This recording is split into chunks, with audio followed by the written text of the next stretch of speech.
هلو الفيلم ديال اليوم سميتو هايدي. وقبل ما نبداو كيف العاده مع الفراشه بالدارجه في البوله باش تفرج وتفاجأ. واحد البنت صغيره عندها 5 سنين سميتها هايدي، كانت يتيمه، عاشت مع خالتها 5 سنين.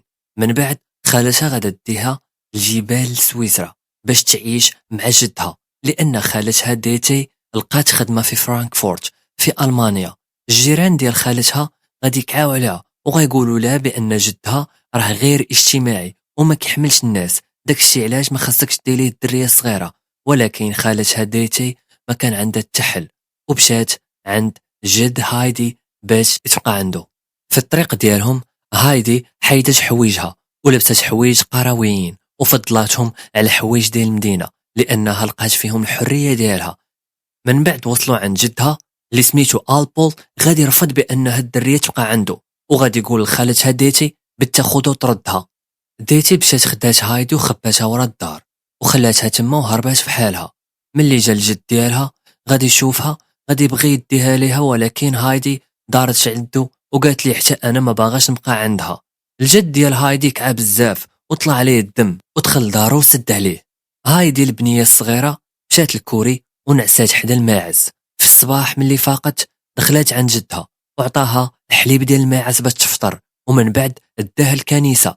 داك السيد اللي كان في الكنيسه اللي هو القس شاف الدريه الصغيره وقلب لها سنانه وقال ليه راه ما عنده حتى مشكل، ووصاه بانه خصو يتهلا فيها لانها من الدم ديالو. ملي رجعوا للدار هايدي سولات جدها وقالت ليه واش عاوتاني غادي نعس في الكوري. جدها جاوبها وقال لها نعسي فين ما بغيتي. هايدي دخلت قلبات الدار ولقات بان كاينه ناموسيه وحده اللي كينعس فيها جدها. من بعد طلعت فوق السده ولقات الماكله ديال الماعز تما وقالت ليه غادي نبقى ناعسه هنايا. هو شاف فيها وقال ليه ديري اللي بغيتي. في الصباح غيبان واحد الولد سميتو بيتر اللي كان مختص في الرعي وجا عند البول باش ياخذ الماعز ديالو يرعاهم. البول قال لي غتاخذ معاك هايدي ووصاه باش يعلمها داكشي اللي كدير. البول وجد واحد القفه ودار فيها الخبز والفرماج وعطاها لهايدي. هايدي عجبات الحياه تما بزاف وتمتعات بالحريه اللي كانت عندها.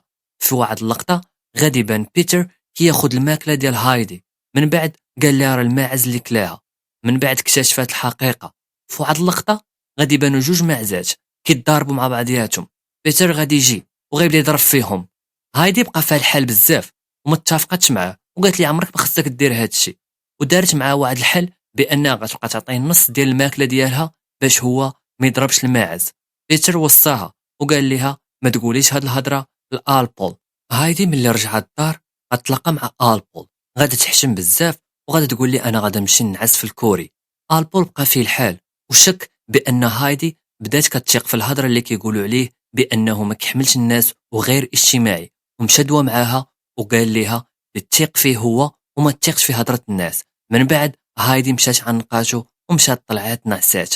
في الصباح غادا تبان هايدي عاوتاني مع بيتر كتمتع بوقتها وكتلعب معاه وكتضحك. في نفس الوقت كان البول كيوجد لها في كرسي ليها لان البول كان عنده ناموسيه وحده وكرسي واحد ديالو هو. هايدي ملي رجعت الدار غتفاجئ بالكرسي الزوين اللي صايب لها جدها وغتفرح بزاف، خصوصا ملي غادي يقول لها بانه قبل بانها تبقى معاه.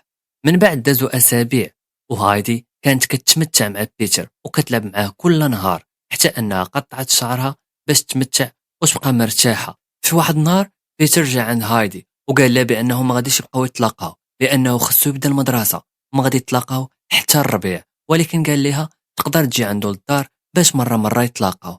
هايدي بغات تاهي تمشي المدرسه ومشات عند جدها وقالتها ليه، ولكن جدها رفض. ولو ان كاع الجيران قالوا لي خاصك تقري هايدي، قال لهم لا لانه كان كيامن بانه في الشتاء هايدي ما تقدرش تمشي المدرسه بوحدها. الايام دازت والشتا جات اللي كانت صعيبه بزاف خصوصا على هايدي اللي ملات بكثره الثلج وانها كتبقى بوحدها في الدار.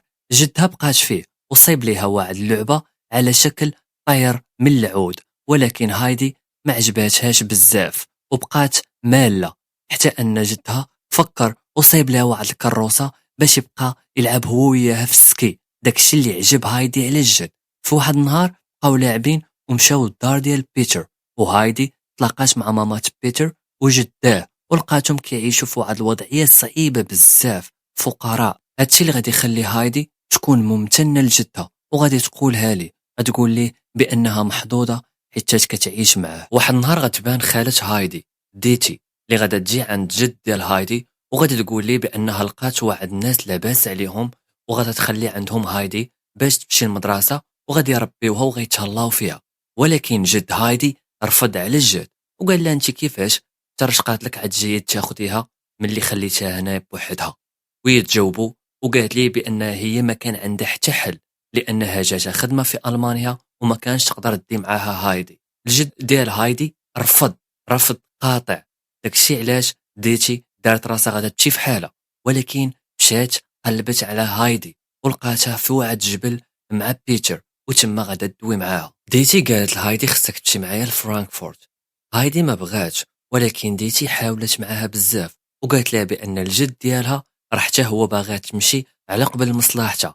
هايدي ملي سمعت هكاك تقلقات وخلات ديتي ديها. بيتر شاف كلشي على عينه، وملي رجع عند الجد ديال هايدي غادي يشوف بان هايدي ما كايناش. الجد ديال هايدي تقلق بزاف ومشى بالخف كيجري المدينه باش يرجع هايدي، ولكن غادي يلقاها ديجا مشات مع ديتي، والجيران اللي في المدينه غادي بداو يضحكوا عليه حيت مسكين كان معروف بانه غير انساني. هايدي مشات مع خالتها لفرانكفورت ودخلات لواحد القصر ديال سيزمان، وتما غادي تلاقى بالخادم اللي سميتو سيباستيان، ومع الخادمه اللي سميتها تينات، ومع المربيه اللي سميتها روتن ماير.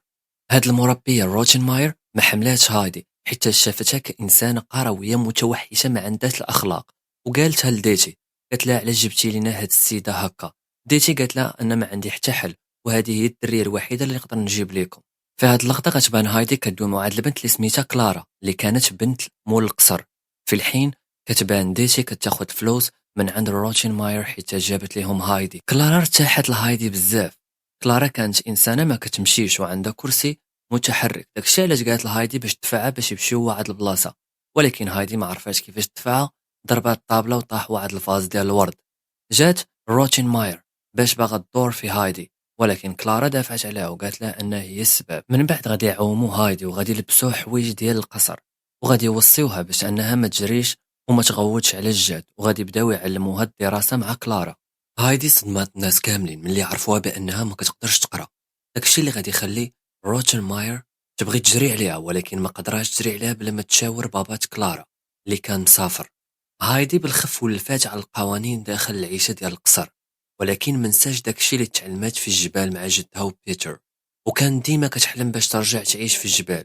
داكشي علاش كانت كتخزر الخبز وتجمعو باش ترجعو معاها.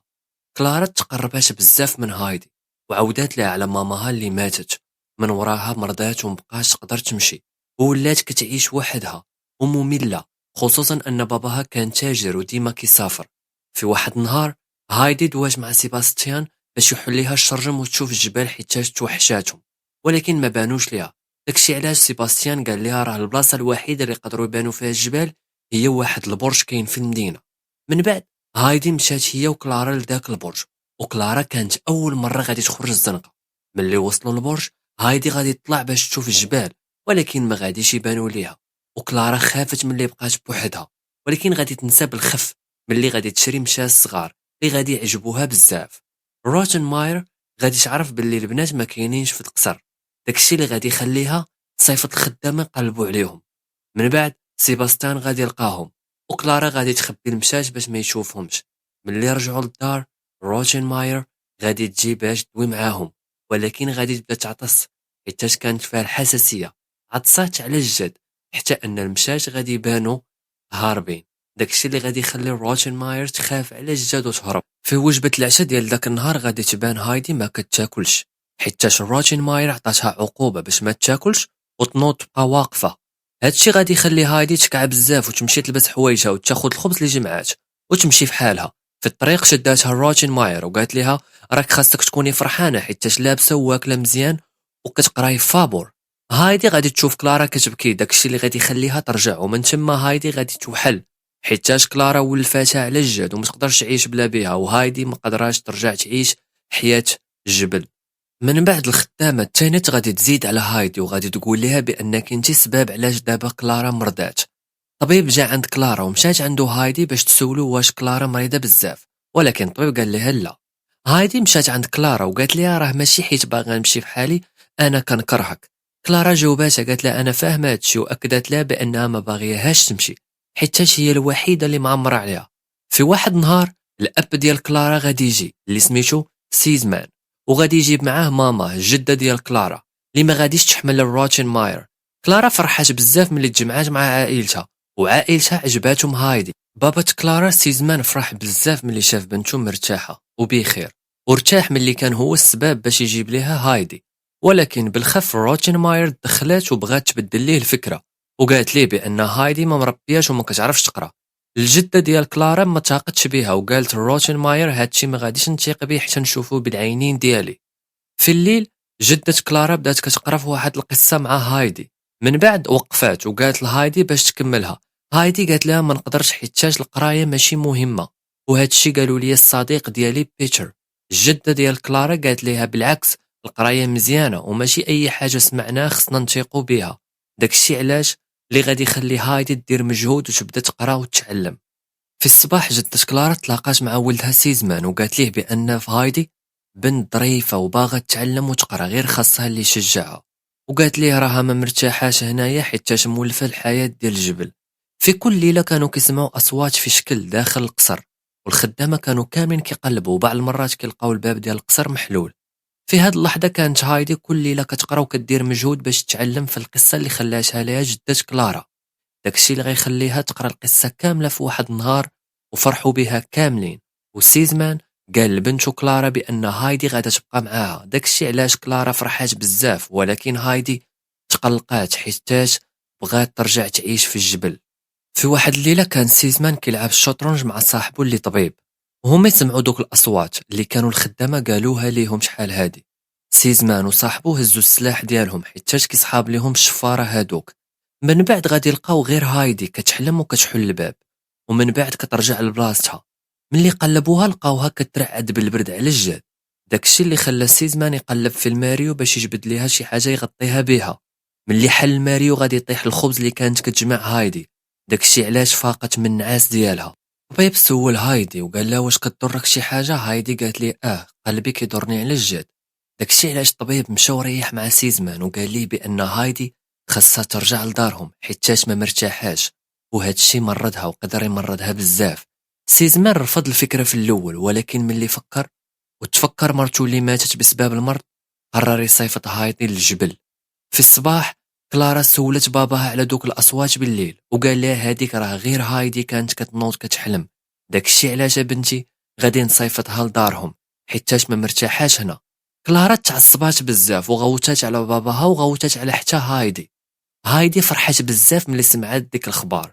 هايدي قبل ما تمشي مشات عند كلارا باش تدوي معاها، ولكن كلارا ما حلات عليها البيت. هايدي ملي كانت غادا عطاوها الخدامه السله ديال الخبز وماكله باش ديها معاها الجبل. هايدي قبل ما تمشي عطات سيزمان ديك اللعبه اللي كان صايبها ليها جدها، وقالت لي باش يعطيها لكلارا، وقالت لي راه غادي تلاقى بها شي نهار. هايدي ملي وصلت الريف حيدات الصباط ديالها وفرحوا بها الجيران. من بعد مشات عند دار بيتر وعطاتهم داك الخبز والماكله اللي جابت معاها، ومشات بدلات حويجها وتلاقات مع جدها اللي كان فرحان بها بزاف. هايدي بالخف رجعات الروتين القديم ديالها، ولكن هاد المره ولات كتمشي المدرسه. وفي الثلج هي وجدها والماعز ولاو كيتحولوا لواحد الدار قريبه للمدرسه باش تبقى تمشي ليها. المعلم اللي كان كيقري هايدي كان قاصح معاهم بزاف، ماشي بحال المعلم ديال كلارا، ولكن هايدي كانت كتقرا مزيان ماشي بحال بيتر اللي كانت القرايه كتجيه صعيبه. هايدي ولات كتحلم باش تكبر وتولي كاتبه.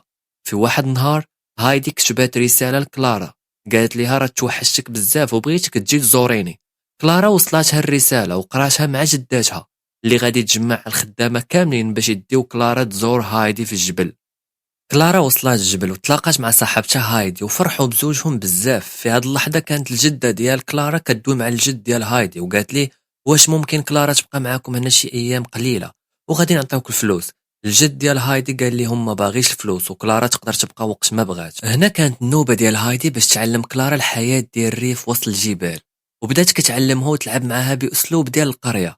كلارا وهايدي كانوا كيدوزوا احسن وقت ديالهم، داكشي اللي غادي يخلي بيتر يغير منهم ورفض انه يعاونهم ويلعب معاهم. في واحد الصباح بيتر جا بكري ولقى البنات مازال ناعسين، داكشي اللي غادي يخلي الغيرة اللي فيه دفعو باش يشد الكرسي المتحرك ديال كلارا ويلوحو وسط الغابة في الجبل. من بعد ملي لاحظوا الكرسي ما كاينش، جد هايدي عرف شكون دار هادشي وهز كلارا فوق ظهره وطلعوا مع الماعز فوق الجبل. جد هايدي دار في بيتر وعايرو بزاف، ومن بعد قال ليه باش تبقى حاضي البنات نهار كامل. كلارا عجبها المنظر بزاف والحياة بين الجبال، وفي واحد اللحظة غادي تجي فراشة وتحط على رجليها اللي داراها. ملي الفراشة طارت، كلارا بلا ما تحس وقفت باش تبع الفراشة، داكشي اللي صدم هايدي وبيتر. ومن بعد غادي يدوزو النهار كامل كيعاونو كلارا باش تتعلم تمشي. بيتر بدل الرأي ديالو، بدا كيعاون كلارا ملي شاف المعجزة اللي طرات قدام عينيه. جدة كلارا وولدها سيزمان رجعوا الجبل باش ياخدو كلارا. سيزمان كان جاي ومعصب على ماما وكيقول ليها هادي ما فكرة ما والو، جبتي ليا بنتي لهاد البلاصة القروية. ولكن غادي يبدل الرأي ديالو بالخف ملي غادي يشوف بنته واقفة على رجليها وغادي يعنقها بالدموع في عينيه هو وماماه. جدة كلارا عطات لهايدي كتاب وقلم باش تبقى تكتب فيه، ووصاتها باش ما تبقاش تسمع هضرة ديال الناس ودير داكشي اللي كيخليها فرحانة ومرتاحة. في الأخير هايدي عنقات كلارا وودعاتها ورجعات لحياتها الطبيعية مع الصديق ديالها بيتر وجدها، وبدات كتكتب قصص يومية وسط جبال الألب السويسرية.